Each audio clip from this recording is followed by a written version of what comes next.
Faire rire les patients à l'époque de la Covid-19 n'est pas simple, mais les parents et le personnel des hôpitaux sont d'accord, la bonne humeur est plus que jamais nécessaire. Didier est un clown hospitalier professionnel en Belgique. De nombreux hôpitaux européens n'autorisent plus l'entrée de ces artistes en ce moment, mais Didier a trouvé un moyen pour continuer ses tournées. C'est génial de pouvoir se connecter via l'ordinateur, mais il manque quelque chose. Ce n'est pas idéal de voir l'enfant sur un petit écran.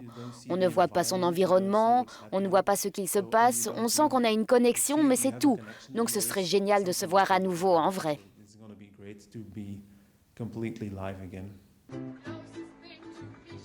Il existe plus de 40 organisations de clowns à l'hôpital en Europe. Une enquête a révélé que la plupart d'entre elles ont mis en place de nouvelles méthodes pour continuer leur activité pendant le confinement. Certains travaillent en ligne, d'autres performent devant des fenêtres, depuis des balcons, des cours ou même via des ascenseurs hydrauliques.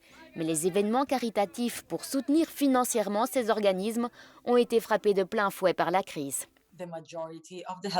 La majorité des organisations de clowns à l'hôpital s'attendent à une baisse des recettes l'année prochaine. Cela a donc été un peu difficile, mais nous avons également constaté un grand soutien de la part du public, ce qui montre que les gens comprennent vraiment l'impact positif que les clowns professionnels de la santé exercent sur le bien-être des patients.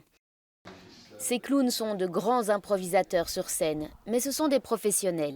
Ils sont formés par des médecins, des psychologues et des personnes expérimentées qui sont agréées par la Fédération européenne des organisations de clowns hospitaliers.